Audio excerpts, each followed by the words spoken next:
बहुत समय पहले की बात है। एक छोटे से गांव में एक मित्रशील परिवार रहता था। इस परिवार की एक छोटी सी बच्ची थी जिसका नाम नीलिमा था। नीलिमा को प्रकृति से मोहब्बत थी और वह हमेशा जंगल में घूमने के लिए बेताब रहती थी। एक दिन नीलिमा ने जंगल में एक रहस्यमयी पेड़ के नीचे एक चिड़िया को देखा। वह चिड़िया सोने की रंगीन पंखों से धूप की किरणों को छूने लगी थी। नीलिमा को वह चिड़िया बहुत पसंद आई और वह रोज उसी पेड़ के पास जाती थी उसे देखने के लिए। चिड़िया ने नीलिमा से कहा, तुम मेरे साथ जंगल में एक अद्वितीय सफर पर आना चाहोगी? नीलिमा ने हां कह दी और उस चिड़िया के साथ नए सफर की शुरुआत हो गई। सफर के दौरान वे मिष्टी झीलों, फूलों से भरे मैदानों और राजमहलों को छूने लगे।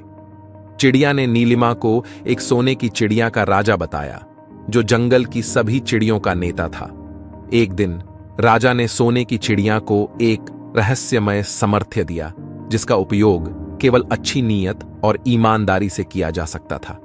यह सामर्थ्य था, जो कोई इसे देखता है उसे इसके सौंदर्य में खो जाने की अनुमति है, परंतु वह किसी से नहीं कह सकता है कि उसने क्या देखा है।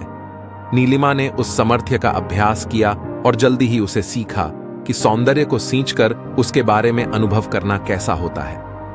एक दिन वे जंगल में एक अद्भुत माहौल में पहुंचे जहां सोने की चिड़िया ने अपना आदिवासी स्थान बनाया था।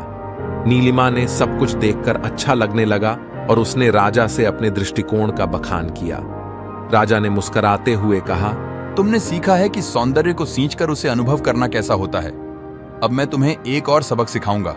राजा ने नीलिमा को एक विशेष गहना दिया और कहा, इस गहने की खोज में जा।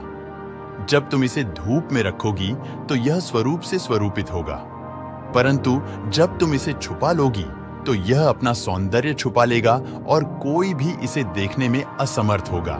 नीलिमा ने उस गहने की खोज में जाकर उसकी सुंदरता को सींचा और जब वह उसे धूप में रखा तो वह और भी चमकी, परंतु जब वह उसे छुपा लिया तो गहना भी गायब हो गया।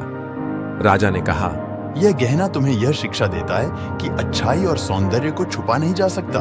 इसे दुनिया के सामने रखो और सबको इसमें हिस्सा दो। नीलिमा ने वह गहना लेकर अपने गांव की ओर रुख किया और वहां पहुंचकर उसने सभी को दिखाया कि सौंदर्य और अच्छाई को सबके सामने रखना ही असली खजाना है। इस रूप में नीलिमा ने सोने की चिड़िया के साथ अपने जीवन का एक अद्वितीय सफर पूरा किया और उसने अपने गांव को एक नया दृष्टिकोण दिया। उसकी कहानी सबको प्रेरित करती है कि अगर हम सौंदर्य और अच्छाई को बांटते हैं तो हमारा जीवन भी अद्वितीय हो सकता है।